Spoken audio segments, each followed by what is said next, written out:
waaw bonsoir chers téléspectateurs tey nag lii moo xew fi nga xamante ni moo di Sorano di li nga xamante ni moo di lancement officiel di série bi nga xamante ni moo bëgg a fas yéene ñëw rek daal di lëmbee réew mi mu di Class T. Class T nag tey la ñuy def lancement bi nga xamante ni mooy lancement officiel bi daal di fiy def long métrage daal di may téléspectateurs yi avant goût bi rek kon nag du ma def lu dul dugg ànd ak sama caméraman daal di dem ci biir wan yéen téléspectateurs yi seetaan lan moo xew Sorano tey ak gars yi tey naka la ñu sañsee te nag dañoo ñëw exiger seen tenue blanc dama bëgg téléspectateurs yi ngeen toog scotché ci seen télé daal di ñuy xaar ñu dem dellu si. maman tey tam li nga sañse ëpp na de. déggal tuddee naa la ko. waaw merci beaucoup tey da nga ñëw ci li nga xamante ni moo di lancement wu série Class T ana tey ban membre nga ci am doom wala lan lu la tax a jóg tey. waaw sama doom moo ci bokk moo ma tax a jotati tey waaw. d'accord ñu gis ni que yéen yaay en général seen doom yi bëgg nañ téléfilm série yi. ndax yéen a ngi leen di encourager di leen ci jàppale bu baax. waaw waaye na doon ñun daal dañoo bëgg lu ñu def rek mu doon lu baax. comprendre waaw loolu la. d'accord merci beaucoup maman à tout à l'heure. soxna si ça va. ça va bien. noo def. maa ngi fi. tey ñu gis ni que da nga ñëw ci li nga xamante ni moo di lancement wu série Class T ana lan moo la yëkkati tey nga li nga xamante nga ñëw jàppale si sa sœur yi wala frère wala lan nga ci am. si dama ñëw tey pour présenter sama benn grande sœur mais am naa yaakaar ne li ñuy fekk si doy nañu di ko xaar ni incha allah ci 2S waaw. kon merci beaucoup ñooy wax nga dal ak jàmm rek ci kanam soxna si Atia ça va noo de. ça va maa ngi fi. yaa ngi ci jàmm. maa ngi ci jàmm. tey nga def déplacement ak dérangement ñëw fii ci Sorano ñëw seetaan si li nga xamante ni moo di lancement wu série Class T yéen en tant que seetaankat yi yéen lan ngeen di xaar ci waa Class T. xanaa ñu indi ñu loo xamante ne lu neex la loo xamante ne dañ koy seetaan tamit gis ci suñu bopp ok merci. merci beaucoup chérie ça va. li nga sañ. merci beaucoup. mbaa xeeboo ko. merci beaucoup yow tamit ngay invité ci li nga xamante ni moo di série Class T tey yow lan ngay xaar ci waa Class T ñu nekk ay jeunes nekk ay ndaw aussi jiite leen lan ngay xaar ci ñoom en tant que téléspectatrice. li may xaar ci ñoom moom bëri na comme ñoom yàlla dafa def ne ñoom la ñuy seetaan ñu joxe bon exemple ndax ñoom ñoo tax nit ñi di seetaan loolu la daal. merci waa jëlal ma Bula tamit fi nga génn ëpp na. sañse bi rafet na macha allah. merci. ça va noo def. maa ngi fi yaa ngi ci jàmm. tey nga ñëw yow tamit fii ci Sorano ñëw jàppale si jeunes yi jàppale si ñi nga xamante ni ñoom dañoo jóg takk seen ndigg ni dañuy ñëw tourner série bi nga xamante ni moo di Class T àddina yëpp di ko xaar ana lan ngay soññu sa morom yi nga xamante ni ñu ngi toog ci kër yi di xaar série bi di Class T. waaw xanaa di leen wax rek ñu def loo xam ne day yeete wala day jàngale daal parce que nit tamit booy def leen te en plus ñu nekk ay jeunes dañuy def loo xam ni jeunes yi leen di xool daal dañ cee gis seen bopp ñoom daal waaw. merci beaucoup kon à tout à l'heure ba léegi rek ci naxaw fii ci buntu Sorano ci li nga xamante di recevoir aussi gan yi ñëw ci li nga xamante ni moo di lancement wu série Class T ñuy dajeeg suñu papa bi nga xamante ni nee naa la ndaanaan la kenn dootu ko présenté si milieu cinéma bi mu di Père Lamine Ndiaye papa nuyu naa la. ma leen di fay bu baax a baax a baax. yaa ngi si jàmm bu baax. alhamdulilah maa ngi sant. alhamdulilah Père ñu gis ni que yow acteur nga ci biir série bi te série bi ay xale rek ko ëmb en tant que yow monument nga man je veux dire monument nga si milieu cinéma bi lan ban touche ngay kii andi ci li nga xamante ni mooy Class T. laaj ma laaj bu gën a yomb boobu. mooy ban.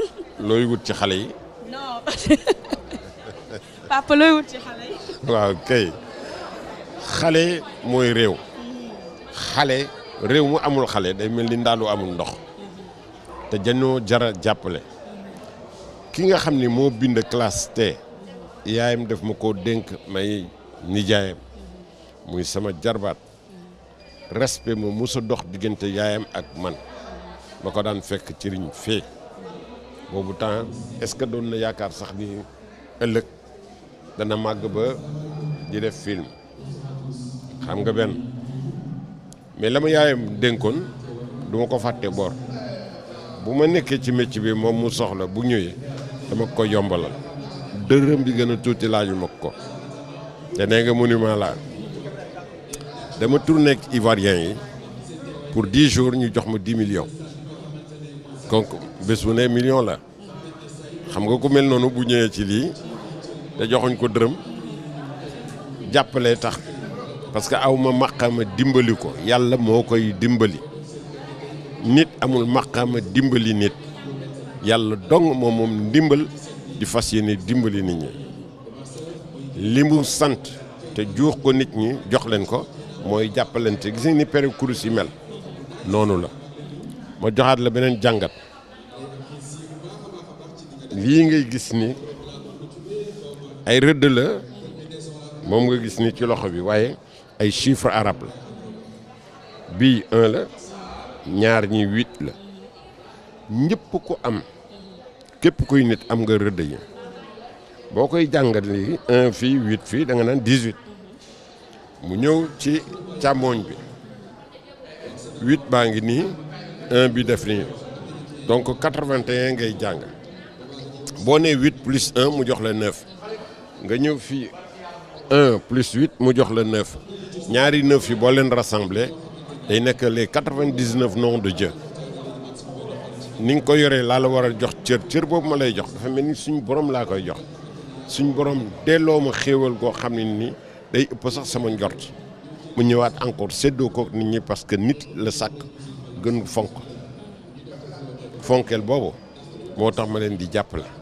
juux ci seen biir pour bañ ñu réer parce que yàlla may nañu xam-xamu métier bi ndax xaw nañ ci yàgg loo xam ne ni juróom fukki at lu ko romb sax yaa ngi ci yaakaar naa ni te fu nekk nga dem parce que démb boo jaay laa jógee Burkina Faso ak benn prix ñu tuddee ko trophée du mérite lu ko waral boo siiwee ci sa dëkk nga siiw ci Afrique nga siiw dans le monde alors dañuy jël ñett yooyu yëpp daan ne kër kat jar naa màggal jar naa sargal mais nañ ko defee Burkina Faso def ñu yedd parce que fii Sénégal bi ñu fi ñibbisee sax trophée yooyu am na ñoo xam ne bu doon seen sago tey duñ ko wane bu doon seen sago tey dañ koy muur bu doon seen sago tey dañ koy teg fële duñ ko génne daan na ñun kat ñëw ne donc prix waaye man ci sama xol sama yoon nekk ko ci loolu bu yeboo ñoom ñu xalaat loolu mais dinaa ko wane parce que dafay mel ni nga dem kaan jël fa prix xam nga lu tax ma wax loolu teral bañ ñu fa def laatu ñu koy jox dañ ñu yóbbu ci hôtel tegal ñu lekk yi tegal ñu naan ñu toog ñu ñëpp célébrité yi di waxtaan suñu biir nga xamante Burkina Faso xamante ki nekk Côte d'Ivoire ki nekk Mali ainsi de suite daal dafay yu fa nekkoon xam nga loolu rek déjà dans la générosité mën nañ échanger jëlante ay adresse bu ëllëgee ñu daan ne kii kat gis nañ ko foofu jox nañ ko trophée donc acteur la xaaral ñu woo ko ci suñu dëkk mu ñëw tourné te loolu Sénégal la ko moom parce que ay doomu Sénégal la ñu waaye ñu bëgg ko suul rek teg ko fale diplôme de reconnaissance sax amuñu ko ci ministère diplôme de reconnaissance amuñu ko sax ak métier bi bañ ci duggee ak léegi ba màgget ci gis nga ñu nii ak suñu sikkim bi nag du dara day wane rek expérience bi nga xam ne nii am nañ ko ci biir métier bi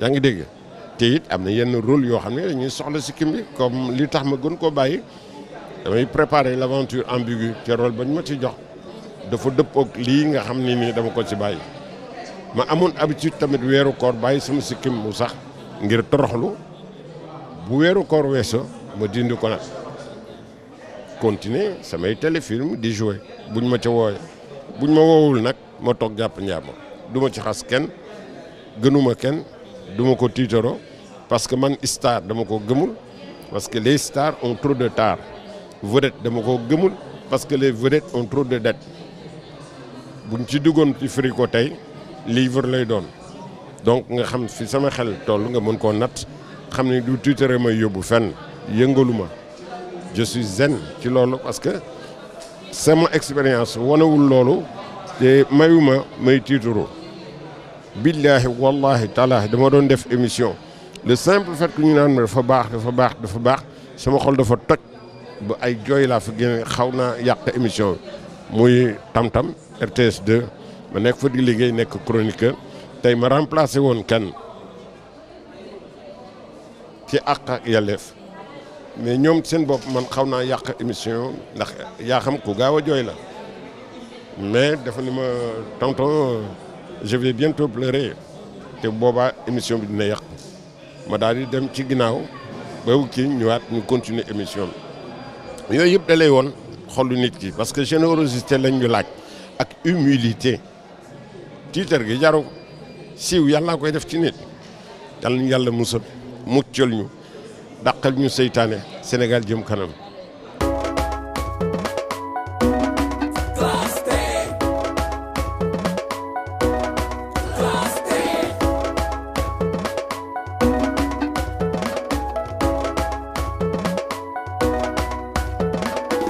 Paris tay ma di la way doomi garmi nga mu gelwaar ana zo garmi la doo daw doo ñaaw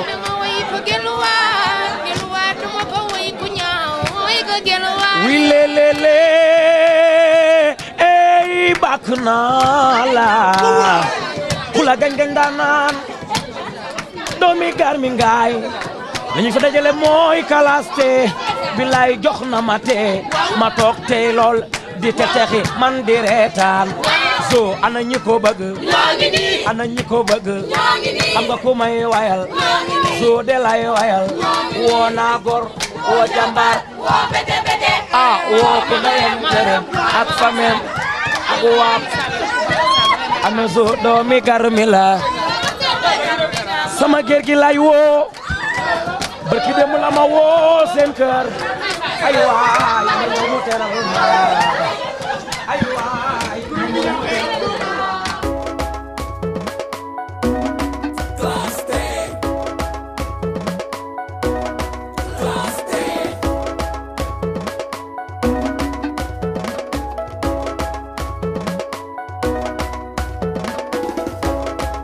ñu ngi si biir coulisses yi rek ñu xoolaat yeneen acteur wala actrice rek kuñ ci njëkk a dajal rek daal di xool moom naka lay waajalee bés bi tey di lancement officiel bi chérie ça va. ça va maa ngi fi. yaa ngi si jàmm. yàlla bu baax Badiane laa tudd. Badiane. ça va Badiane ñu gis la comme da nga habillé tout en blanc comme acteurs yi ak actrices yi ban rôle yow nga joué si biir série classe. si biir classe te Baara jox na ma fa rôle mais exactement parce que xaw ma ban rôle la waaw. xaw ma ban rôle la ma d'accord léegi suite bi xaw ma si dara daal. léegi yow en tant que actrice lan ngay wax population sénégalaise bi nga xamante ne ñu ngi toog fas yéenee xaar li nga xamante ne moo di classe T. en tout cas li may mën a wax mooy classe T su ñëwee dinañ xam ne lépp dëgg la macha allah waa Dakar Média Production jàpp nañ ci sama scénariste bu mag bi tamit Baara borom maamu buri ni ma koy waxee lépp moom la ndax su bindul woon duñ xamante bay toog fii tey naan dañuy dugg Sorano macha allah. en tout cas su ñëwee dinañ xam ne lépp dëgg la waaw dinañ xam ne may ga ak fasu bokkuñu sax waaye ki yonent bi. d'accord merci beaucoup kon ñu wéy ba léegi rek daal di xuus ci biir coulisse bi xool grand ça va na nga def. maa ngi fi ça va bien. ça va bien alhamdulilah. jaam sant bu baax. ça va yow ñu gis ni que yow tamit comme yéen ñëpp acteurs yi li ngeen habillé tout en blanc da nga bokk ci acteurs yi. waaw dama bokk ci acteurs yi. ok tur bi naka la. maa ngi tudd Ousseynou Traoré mais ñu xamee si turu Ousignon. yow ban rôle ngay joué ci biir série. bon en fait ñun ñu ngi am rôle mais comme tourné guñu donc loolu bu ñu définir donc du ma ko mën a wax exactement loolu xam naa loolu du ma koy nëbbu quoi mais am naa ci rôle macha allah. léegi ñu gis ni que classe T tur bi boo nee classe T rek di nga ne ci mbirum jàng lay wax mbirum jàngale léegi yow en tant que acteur ci biir série bi ana lan ngay conseiller li nga xamante ni mooy parents d'élèves yi ak élèves yi en même temps. voilà je pense que ci objectif boobu la ñuy demee quoi maanaam nit ñi ñëw xool li nga xam ne mosuñu ko gis Sénégal mooy maanaam éducation bi surtout base bi loolu la donc série bi képp ku ko seetaan di nga gis ne parents dinañ xam ne am na ay seen i doom yoo xam ne ñu ngi jàngat li nga xam ne mooy suñu problème ci wàllum jàng bi donc risque na risque boo xam ne lépp mënuñu ko wax mais incha allah ñu ngi leen di promettre loo xam ne incha allah buñ ci tegee bët nañ xam ne am nañ ay doom yoo xam ne ñu ngi liggéey te lépp lu ñuy def mooy éducation bi de base bi incha allah. voilà léegi ma seetlu ni que série bi ñi ma fi gis yëpp ay jeunes lañ.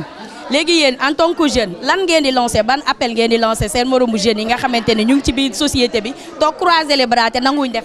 voilà adduna moom amul taxawaalu quoi je pense que lépp loo mënta nekk da nga war a yëngatu donc ay jeunes lañ cinéma nekkul loo xam ne dañ ko jàng tamit maanaam passion la maanaam tamit réalisateur am lu mu def ci ñun ba tax na yaakaar naa moo tax ñu nekk à la hauteur. donc ñi nga xam ne ñoo toog defuñu dara dañ leen di inciter ñu génn ñu dem wëri parce que adduna moom da ngay dem mais boo toogee benn place dara du ñëw. voilà da ngay génn boo demee rek da ngay gis ne yàlla da lay suturaal daal mais toog moom daal baaxul te incha allah série bi waaw wax baaxul daal one love. waaw d'accord à tout de suite merci beaucoup. chérie ça va. maa ngi ci jàmm bu baax. tur bi naka la. man Raja. d'accord ça va yaa ngi ci jàmm. ñu gis ni que tey yéen ñëpp yéen a ngi mobilisé wu ñëw Sorano fas yéene def seen lancement officiel li nga xamante ni moo di série classe T yéen en tant que actrice comme majeure partie sénégalais nu ñu koy waxee lan moo la motiver ba nga dugg ci biir cinéma. waaw cinéma lu ma motiver avant série bi sax man dama ko bëgg dama koy dund Bara aussi nekk jeune lii boo ko gisee dama naan pour jàppale jeunes yi la parce que ku nekkan si am na mag am na xale am na ndaw ku nekk dafa mélangé daal xoolul kii am na xoolul kii amul ñëpp a mélangé daal ñu bokk ndey ak baay waaw. léegi ñu ne tey classe T muy classe terminale yow en tant que jeune lan ngay conseiller sa moroomu jeunes yi comme éducation la ñu wax lan nga leen di conseiller. waaw man en tant que jeune lu ma leen di conseiller rek mooy boo nekkee jeune surtout nga nekk élève sa comportement da nga war a am respect surtout am cër si ñi la mag mais comme ñuy jàng exemple laa la ñuy jox nañ toog xaar te ki nga xam ne mu ngi jàng bëgg a jël exemple na xaar série classe T yaakaar naa ne série classe T lu bëree ngi ci biir mënu ma ko wax te bu ma ko naree wax du ma fi jógee. waaw comme ni mu ko waxee rek classe T la ñu wax lépp a ngi ci biir kon du ma def lu dul ànd ak sama caméraman ñu daal di xuus ba léegi rek dem xooli ñeneen ñi ci biir à tout de suite. léegi ñuy wëyal rek ba encore toujours ñu ngi ci biir coulisses yi dajante ki nga xamante ni moom dégg naa ni mooy actrice principale bi donc dama koy bàyyi rek mu nuyoog téléspectateurs yi daal di ñu wax ni moom naka la tudd. waaw man maa ngi tudd Mame Diarra Sarr mais alias Diarista lañ ma gën a xamee maa ngi leen di nuyu seen internautes yëpp maa ngi leen di nuyu aussi.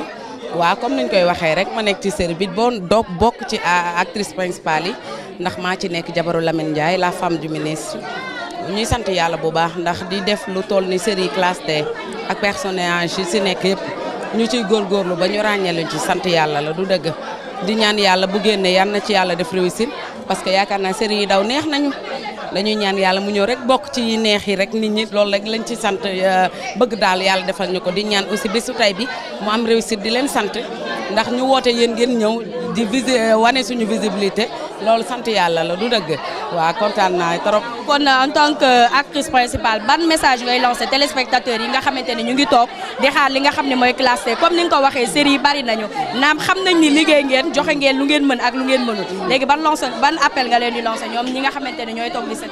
waaw ñu leen di wax nañ ko xaar avec patience parce que yàgg na te yàlla def na ni yegg nañu au sommet sant yàlla la ñun nit ñu kontaanee te jombul artiste joué ba pare kontaan yaakaar naa bu ñëwee ci ñoom lay gën a kontaan ñooñu ñooy gën a kontaan ko ñun ndax li nga joué ñun xam nañ luñ doon duñu vanté wu duñu wax lenn ndax déggoo li ma la wax ñëpp neex le dañ ñaan yàlla ñëw neex sénégalais yi te dina leen neex ci kattanu yàlla ak mbaaxam ndax ay artistes yu yàgg ci am talent ñoo ci ne am na ñoo xam sax duñu ay artistes mais ki ko yor muy Bara Sall le jeune réalisateur dinañ gis ñu mës a gis ci kattanu yàlla aywa. comme ni mu ko waxee rek ki nga xamante ni moo ko yor mu di Bara Sall Bourguédé kenn amul fayam waaye aussi mention spéciale à Média Dakar production coow li ñoom la ndax production dafa metti ku ne xam na ko donc ñoom chapeau rek lañ leen di wax du ñu def lu dul daal di continuer dugg ci biir salle bi xool invité yi naka lañ ñëwee ci biir salle bi naka lay jaxee tey dara du leen ump à tout de suite rek lañ leen di wax.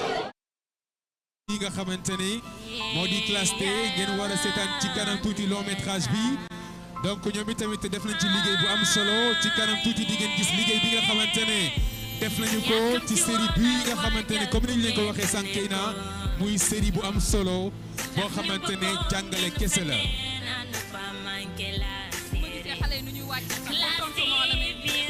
dañu élégant et puis seen ay robe bu baax lool mais am na ñoo xamante ne gis naa ay ñetti abdou la ñu def ñii delluwaat fi nga xamante ne mooy Mauritanie rek def seen ñetti abdou naar bu baax a baax a baax. alors merci beaucoup ñii ñooy nag acteurs yi nga xamante ne ñoom ñoo participé ci série bii nga xamante ne moo di classe T ci kanam tuuti incha allah di ngeen xool long métrage bi alors. mais dafa am koo xamante ne aussi ci biir série bi daa am koo xamante ne ci biir série bi di classe T artiste la di waykat moom itamit dañ ko bëgg a accueillir léegi ci kaw scène bi su ko defee moom itam mu def li nga xamante ne moo di prestation kooku mooy Soxna Maïmouna ngeen tàcc ko baax a baax Soxna Maïmouna alors Soxna voici le micro. Du nom de René Coly de la classe T.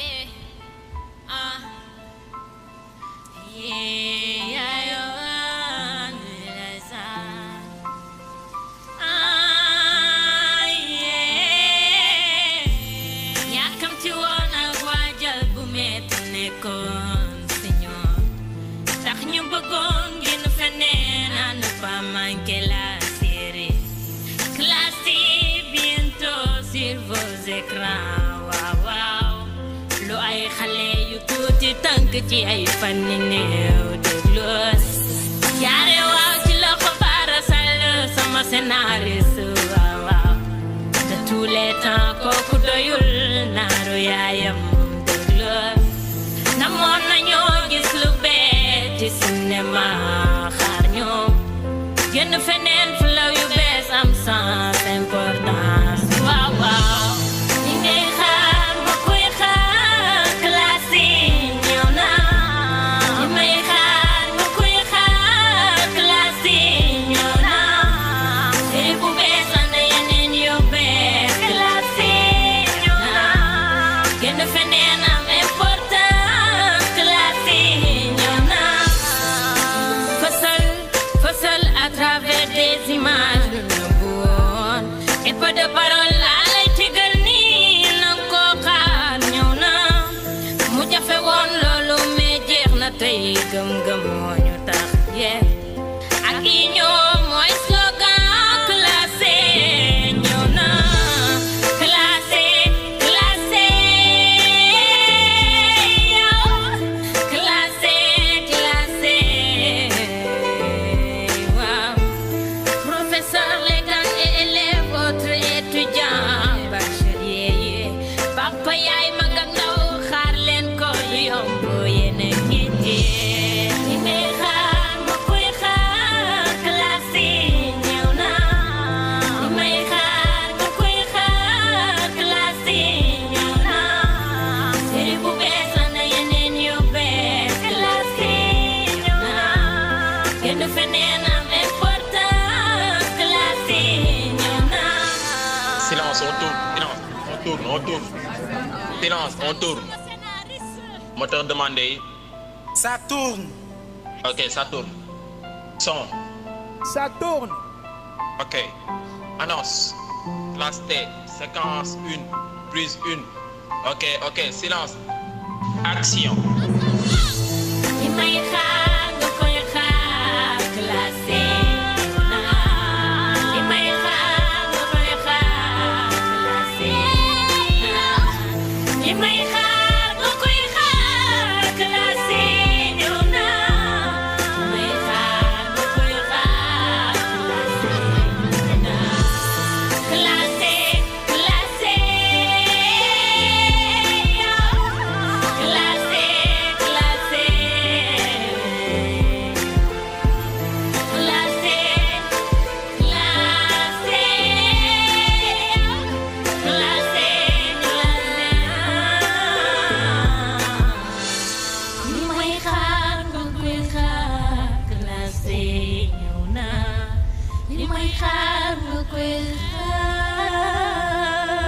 Ok, coupé. C'est bon, coupé. Sous vos applaudissements, Sokhna Maïmouna. Non seulement elle est chanteuse, mais aussi actrice. Donc, tàccu leen ko bu baax a baax a baax a baax a baax. Merci beaucoup. Alors, Keina. waaye yow Sokhna Maïmouna mi voix wam bi neex na de. Elle a une très belle voix, une voix mélodieuse, une voix mielleuse, une voix exceptionnelle. Ñu tàccuwaat ko bu baax a baax a baax a baax a baax. Alors, dama fi gis na sama benn grand quoi. Sama grand baa ngi nii Thier. Sama grand bi ma koy xam. Xam ñun dañoo jaar fu ne nag balaa ñu taxaw ci kaw seen di wax nii. C'est vrai que jaar nañu fu bëri ah. Grand bi ma koy xam maa ngi defar pneu. Ngandam defar ko du pneu laa woon. Ak maa mënoon defar chambre à air. Mais ndeysaan grand bi nekk grand bu bien. saa yu xëyee su ma tegee ataaya bi rek mu ñëw toog ñuy waxtaan mu may xelal naan ma dara àdduna gëm la rek alors que tey je me suis retrouvé ci scène yi ci rajo yi ci télévision yi donc xam naa ne soo ma gisee tey ma taxaw fii sa fierté lay doon merci beaucoup grand ma gis fii aussi sama beneen père boo xamante ne moom aussi sama directeur la woon bi may def rajo di doog a def rajo nekk rajo communautaire bu Parcelles Assainies man ak beneen animateur bii di waaj a ñëw ñoo fa nekkandoo woon muy cool actuellement mu ngi King FM tey xam naa ne boo ñu gisee ma nekk ci télévision yi nga gis cool mu nekk ci beneen télé sa fierté la doon parce que aussi li ñu mës a wax mooy abnégation persévérance rigueur et puis sérieux Père Lamine Ndiaye, merci beaucoup encore une fois pour tout ce que tu as fait pour nous. Hein? Li nga def yëpp ci ñun ci wàllu xam-xam xelal ñu ko tey yàlla wane na li nga xamante ne moom mooy sa liggéey ci ñun merci beaucoup alors Keyna ñu accueillir nag DJ Cool. avant ñu koy accueillir dama fi gis sama benn maman Oumou. waaw temps yi daf maa mere woon na xanaa maman nag boo jàkkaarloon sa doom di nga kontaan donc nu ñu def loolu dul accueillir ki nga xam ne mooy DJ. alors sous vos applaudissements su ko defee ñu dalal aussi sunu beneen frère animateur lui on a démarré ensemble à Diapo FM il se nomme tout simplement DJ Cool un grand animateur la boo xamante ne. tey su ma ko gisee ñu bokk benn scène damay kontaan xam nga lu tax parce que je me rappelle suma premier anniversaire bi ma doon def Parcelles Assainies man dama bëgg def publicité bi quoi mais bëgguma ñu jox ay Boubs ak ay Edouard yi quoi nañ ko defee suñu bopp nga ne man maay Boubs man maay Edouard ñu def suñu spot et depuis lors foofu la yàlla ubbee affaire yi cool tey nag fii dama lay bàyyi nga wax du ma la présenter. Parce que animateur kenn du ko présenté waxala sa bopp. Merci beaucoup DJ Yves. Salam alaikum, bonsoir. Merci d'être venu si nombreux ce soir pour soutenir Média Dakar Production. Merci également d'être venu pour soutenir toute l'équipe de Classe T. Alors, je pense que je n'aurai pas grande chose à dire puisque DJ Yves est là sur scène, Keyna, la star, mi ngi fi. Donc, dañuy daal di rek mettre gars yi dans les faits accomplis pour ne pas monopoliser vraiment la parole. Doyen, mes respects.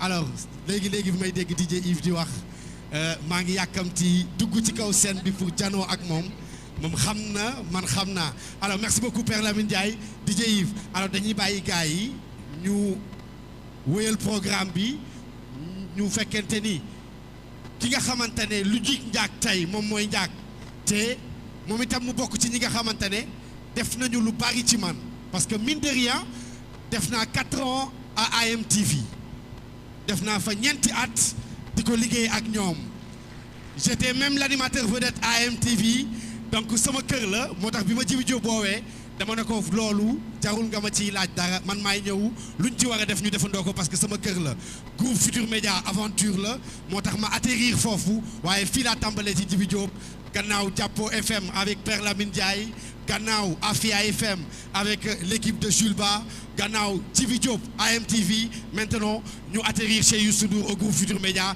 et l'aventure se poursuit de plus belle. Alors vos applaudissements s'il vous plaît ñu daal di continuer événement bi DJ Yves ayca go. Alors cool dama bëgg a jël beneen micro bi ci Keyna mu abal la ko tuuti rek parce que ki nga xamante ne moom la ñu war a dugal. ji lui aussi il a son parcours ah. am nit ku nekk am nga jaar-jaar wax naa tuuti samay jaar-jaar. un parcours très riche. mais bu ndaw rek laa ci wax parce que am yeneen jaay beñe sax def naa ko. il a un parcours très riche hein.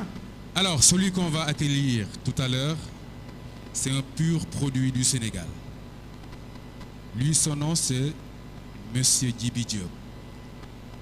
Il est le PDG du groupe Afrique Multimédia, Média Dakar Production et Afrique Holding Service. Un vrai self-made man, Yves. Donc le groupe est composé de 2 chaînes de télévision et une radio. La chaîne AMTV, signifiant Afrique Multimédia TV, encore appelée la Télé Bonheur, est une chaîne de télévision généraliste dont la programmation non thématique est destinée au public le plus large. Alors, elle comprend des émissions d'information, des journaux télévisés, des magazines et reportages et des émissions de divertissement de toutes sortes, séries, télévisées, jeux télévisés, de la mode et du sport. La deuxième chaîne, AM Sport, Afrique Multimédia Sport, est une chaîne consacrée essentiellement aux activités sportives avec des transmissions d'événements sportifs et des reportages sur l'actualité sportive. Alors, nous allons parler de la radio, AM Radio, qui a pour ambition de promouvoir les grandes valeurs qui constituent le socle de notre société. Bien qu'étant une radio généraliste, AM Radio sera attachée à la place des émissions culturelles, religieuses et politiques.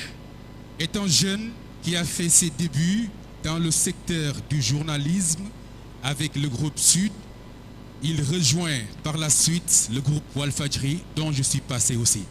Alors, rêvant d'exiler en Europe, il eut la chance de partir en France pour plus acquérir d'expérience dans le domaine de la communication. Passionné du monde de l'audiovisuel, il a préféré acquérir plus d'expérience en rejoignant certains groupes de presse en France.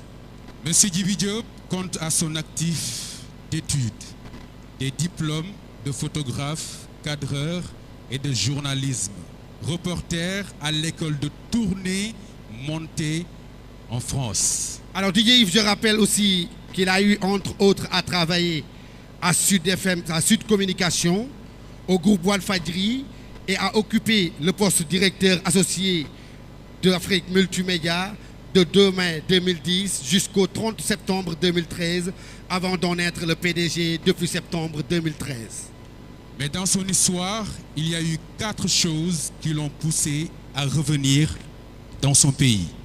La première est la lecture d'un livre qui s'intitule « J'y suis allé, j'ai vu et j'y crois plus ». La seconde est que loin de sa famille, il préfère avoir 500 francs au Sénégal plutôt que 1000 francs en Europe. La troisième, Didier Yves, c'est sa rencontre avec Youssou Ndour, notre patron, en Allemagne et finalement sa visite à TF1 qui certainement a bousculé sa vision des choses. AMTV se considère déjà comme chaîne leader. Ainsi, la diffusion de son programme a déjà démarré dans les bouquets Excaf et Deltanet au Sénégal et à l'étranger avec les bouquets ASTV, Univers TV et Sénégal Box. Référence professionnelle pertinente, couverture des événements de la Fédération sénégalaise de football. Partenaire de TFM dans le projet Youssou Ndour Head Office. Couverture de la soirée du Corridor 2011 du MEDES. Couverture événement PUNUT. Partenaire de la 2STV, la RTS, Canal+, LCS, Sen TV, Africa 7 dans la couverture d'événements et la production audiovisuelle. Média Dakar Production concentre actuellement ses efforts sur le développement de ses activités pour participer à la mise en place de l'industrie de l'audiovisuel du pays. Expérience confirmée de 11 années dans les activités de multimédia du PDG de la société. Alors Didier Yves, comme disait l'adage, seuls ceux qui prennent le risque d'échouer spectaculairement réussiront brillamment. Alors donc dans la vie, il faut toujours avoir le courage d'entreprendre comme disait le DG Lamine Ndiaye.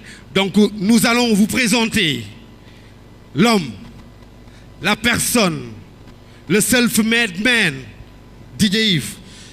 Il faut aussi savoir une chose, que c'est un pur produit de la banlieue. ndax ñoo bokk sunu Parcelles Assainies moom Parcelles la dëkk man Parcelles laa dëkk Cool Parcelles la dëkk donte Colobane laa juddoo waaye tey Parcelles laa yeewoo donc tey damay gëm ne ñun ñëpp ay doomu banlieue la ñu tey ki nga xamante ne moom lañ leen di présenter tey mu ñëw fii ci kaw scène bi kooku laa bëgg salle bi yëpp jugandoo tàccu ko bu baax a baax a baax a baax a baax a baax a baax. s'il vous plaît. Alors les acteurs s'il vous plaît. alors ku def lu rëy am lu rëy. nañu tàccu ki nga xamante ne moo di ñu wax la sa manoore. alors on applaudit Djiby Diop très très fort. Voici vos applaudissements s'il vous plaît pour recevoir Djiby Diop sur cette scène du théâtre national Daniel Sorano. Il est là le grand monsieur. Djiby Diop ici présent ce soir. L'homme qui a beaucoup et tout fait pour son pays. Djiby Diop, c'est maintenant go. Encore plus fort, encore plus fort. Voici celui qui a réalisé tout cela, celui qui est parti de rien et pour devenir ce qu'il est aujourd'hui. Voici le PDG de Afrique Multimédia. Bienvenue PDG. Merci. Merci DJ Yves, merci DJ Cool, merci Kayna. Salam alaikum, maa ngi nuyu ñëpp salle bi. Tout d'abord, Monsieur le ministre de l'Éducation nationale, Monsieur le ministre de la Jeunesse, Monsieur le ministre de la Culture, Mesdames et Messieurs, acteurs de la classe Terre, chers invités, bonjour et bienvenue. En ma qualité de président directeur général du groupe Afrique Multimédia de Média Dakar Production et d'Afrique Holding Service, tout le plaisir est pour moi de vous souhaiter la bienvenue au lancement de notre série La Classe T. Votre présence montre que l'intérêt vous accordez à la présente cérémonie. Suite aux récents événements qui se sont passés pendant les épreuves de baccalauréat, c'est-à-dire les innombrables fuites des épreuves écrites, l'idée de Classe T est née. Beaucoup de questions se sont posées. Comment en est-on arrivé là? Qui en est le ou les responsables? Que faut-il faire pour sortir de la situation actuelle et que cela n'arrive plus jamais à notre pays et tant d'autres? Une première réponse s'est imposée.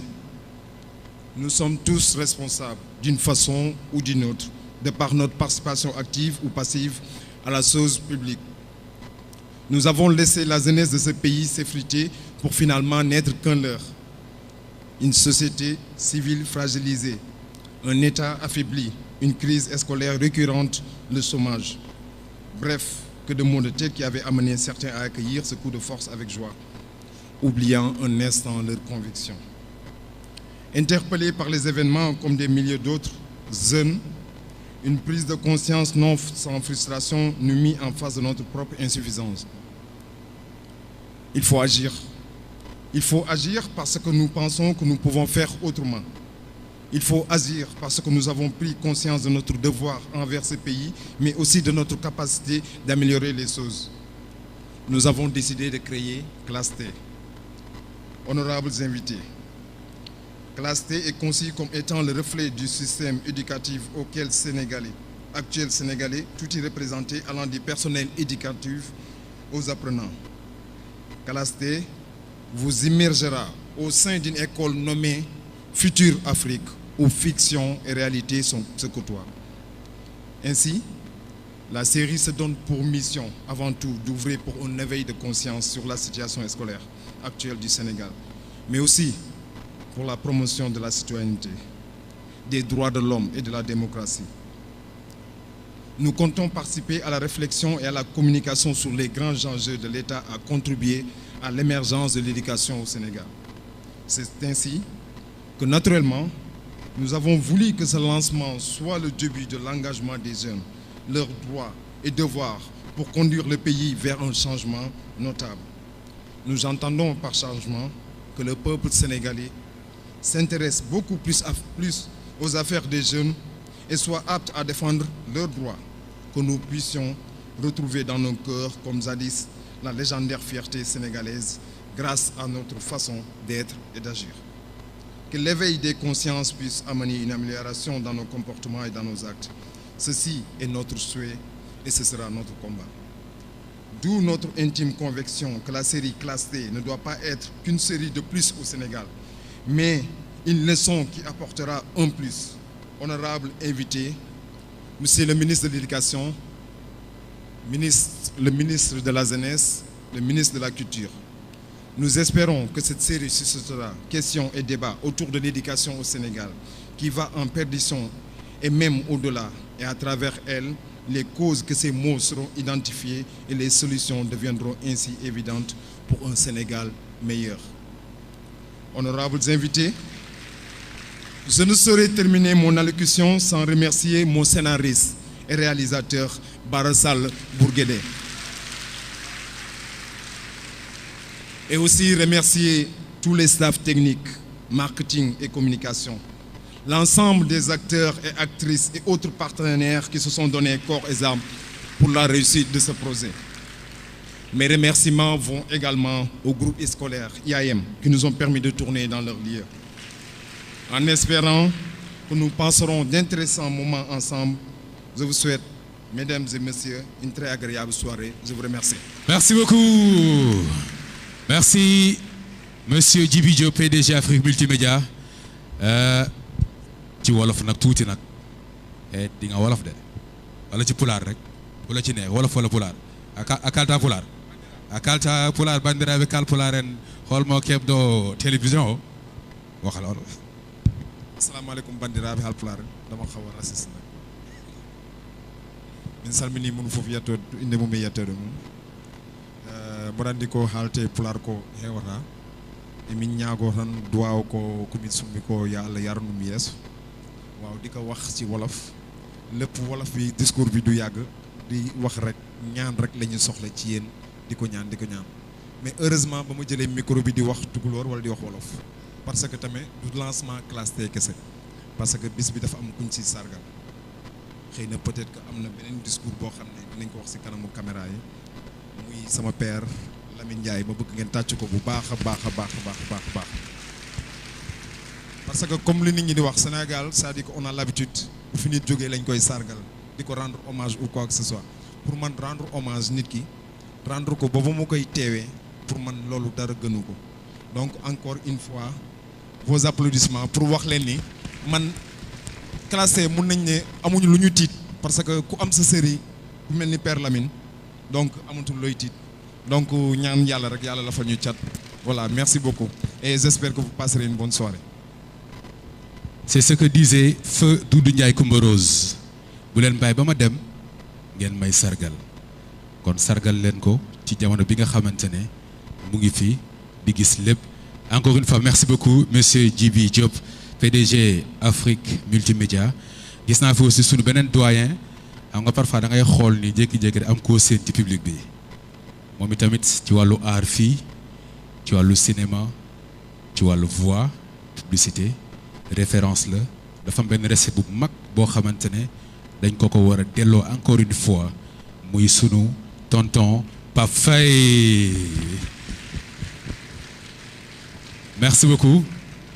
Merci beaucoup d'être là sunu tonton Pape Faye bëggoon naa mu jël micro bi tuuti après ci kanam ñëw aussi moom tam def participation bu baax a baax en entendant sa voix voilà dama ciy gis son bopp quoi donc merci beaucoup d'être là merci beaucoup alors Keina loolu am na solo ñu poursuivre donc duñu def lu dut woo ki nga xam ne mooy benn artiste musicien ngi tudd Lunatique donc bu ko defee mu daal di woy yëngal salle bi tuuti ndax alors sous vos applaudissements s'il vous plaît pour le chanteur Lunatique di bëggee waa classe T fu leen nekk yéen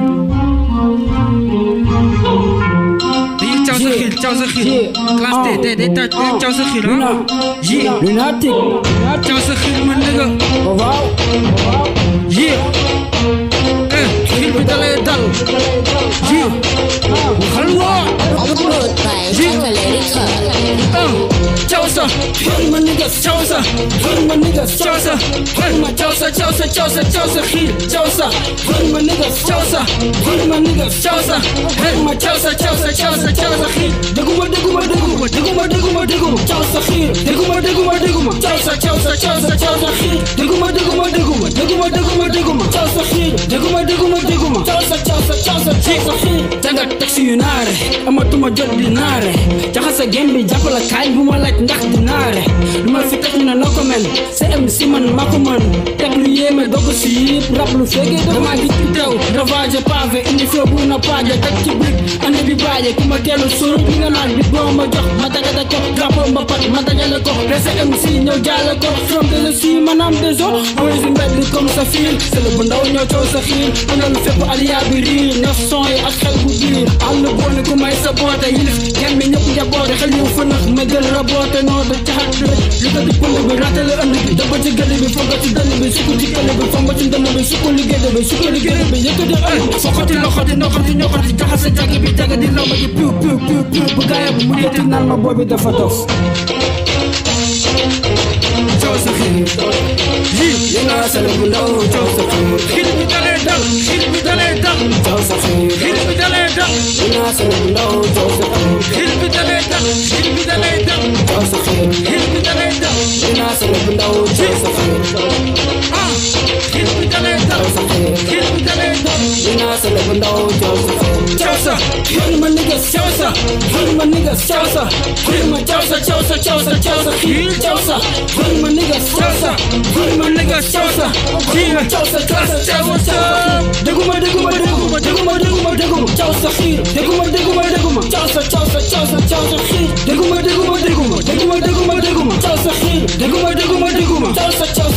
caw sa xiil excellent lii pertinent yi fi jaay ne maa leen jommal réforme game bi xaraf yu bees même si ma jàpp jongal da nga bëgg a def lu ma jot a def donc ma digal jobal foog sa xel bi ñor na mën ci sóot xaalis yi maa nga di gën a riche comme si yoon ma dëkkee xonet maye mag laay gën a tudd bu may gën a tudd laay gën a mag téléphone ma jaar dafa fa gëm seen TV bi ma bàyyi fa kaas seen ci jaw yi jarul coow nee naa fang kon bu ma siis maa leen mën dama leen tiim bat daloo sa Valentine ak si yëpp ni dafa tiim seen bu ndaw du taagi Chine défensif ni yoo fer naa ba ma leen lépp lay koli dama mën rap los na ma tuuna bu ñu jàpp ak mu mën a fana nga ko rek laa ci daal ku ma weddi indil ma faada je m'en fous sama sànni xeer fa gel bu dakk ni indi faada ratatatatata itti la da dakki na wax bu sew man dama ko tuur bu toon dem de agsi naa bish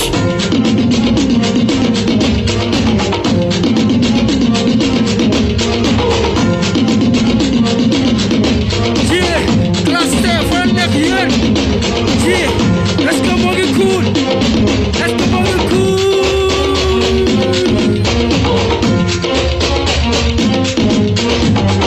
Let's go, Morgan Cool. Yeah, Chausa. One of my niggas, Chausa. One of my niggas, Chausa. One of my Chausa. Here, Chausa. One of my niggas, Chausa.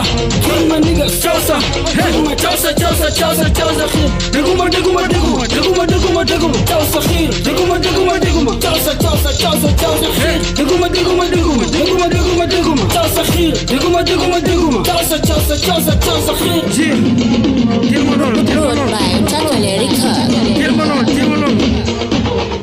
here. Yes, merci beaucoup Lunatic. Kontaan naa ci yéen waa classe waa mafia bi kontaan naa ci yéen. Merci, belle prestation Lunatic, merci beaucoup. C'est un jeune de Castor, n'est-ce pas? Nuyul ma waa Castor bu baax a baax ak zone de captage hein. Castor zone de captage HLM voilà. Alors Keina. Oui. Boy bi toj na fi de. Ah, boy bi gis naa fi mu bàkku fi. Rap na bàkku na. Ay caw sa xiir ak yëpp wax na ko ci. nee naa la mbër yi di bëre sax moo leen dàkk bàkku. Non kon kii xam naa dafa demoon entraîner affaire bi quoi. Alors kan moo ci topp. Donc beneen chanteur mooy ñëw mu tudd Zerko je pense bien. Est-ce que yow mën nga rap. Mën nga rap yow. Alors Zerfou. Lui aussi il fait partie des acteurs de la série Classe T. Big up Classe T. Eh, vous êtes là mes gars, vous êtes là. C'est difficile quand tu laisses. Dans ta vie la beauté africaine. Hey. On le sait. Kinda. I am here Kinda. I am here chicken. I am here Kinda. I am here chicken. Kinda. Yeah. S'en foutre de ceux qui n'ont pas son temps. Elle a développé ce talent. Maintenant elle marche avec élégance. Fini les manques de confiance et d'assurance. Un peu partout elle se fait entendre. Sa place n'est donc plus en arrière-plan. Elle sait se battre, now elle entreprend. Tu sous-estimes, noir et fier. Elle succède et si tu négliges, tu vas souffrir. Tu crois connaître le délire des dos. Elle s'en fiche. Elle a ce truc de plus que dehors. Tu as envie. Son influence a grandi. Toutes les races s'inclinent.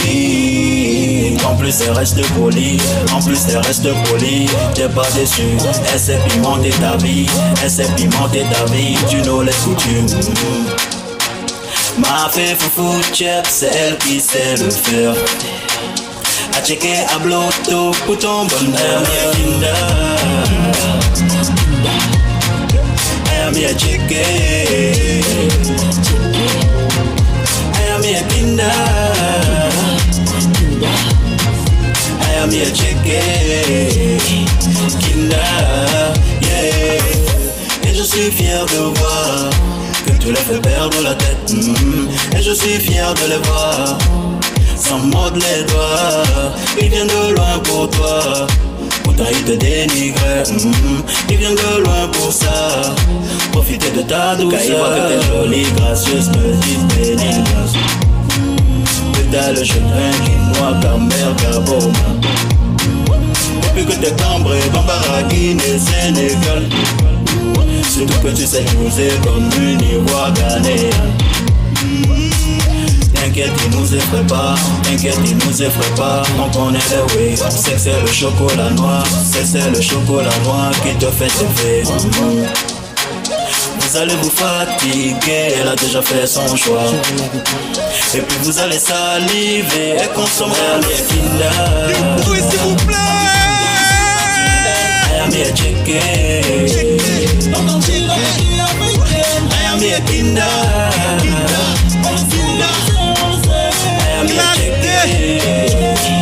Merci beaucoup.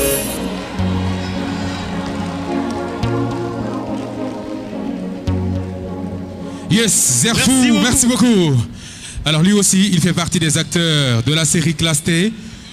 bokk ci ñi nga xamante ne aussi dañuy joué ci biir série bi moo tax gis ngeen xam nga Sénégal dafa mën a sot gis nga bi mu dugg see waa série bi ñoo ko doon tàccu ñoom rek ñoo ko tàccu dañuy sot danseur bi tam ñëw ne da koy dimbali lii mooy Sénégal dañu mën a sot lii mooy c'est pour cela que j'aime mon pays quoi. Alors Keina xam nga bu ñu waxee wàllu cinéma dafa am fu muy commencé ba ci suuf donte ci suuf amul parce que chaque personne bu participer ci benn série wala film dafa importante. Alors série bi liggéey bi dafa am ñu bëri ñoo xamante ne ñoo ko seq te ñi seq liggéey bi yëpp am na acteur am na kuy def script am na équipe technique bi da nga leen di boole ñoom ñëpp tudd leen équipe technique am na kuy xalaat ku ñu wax scénariste n'est-ce pas tonton. Ok, scénariste et cinéaste, quelle est la différence? Voilà, gis nga boo ko laalee rek day jóg waaye day jóg.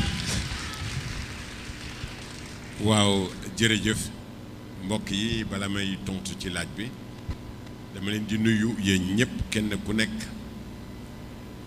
ci turam ak ci santam di leen ñaanal yàlla parce que def ñu seetaan la neexul ndax mën nañ cee génne lu ne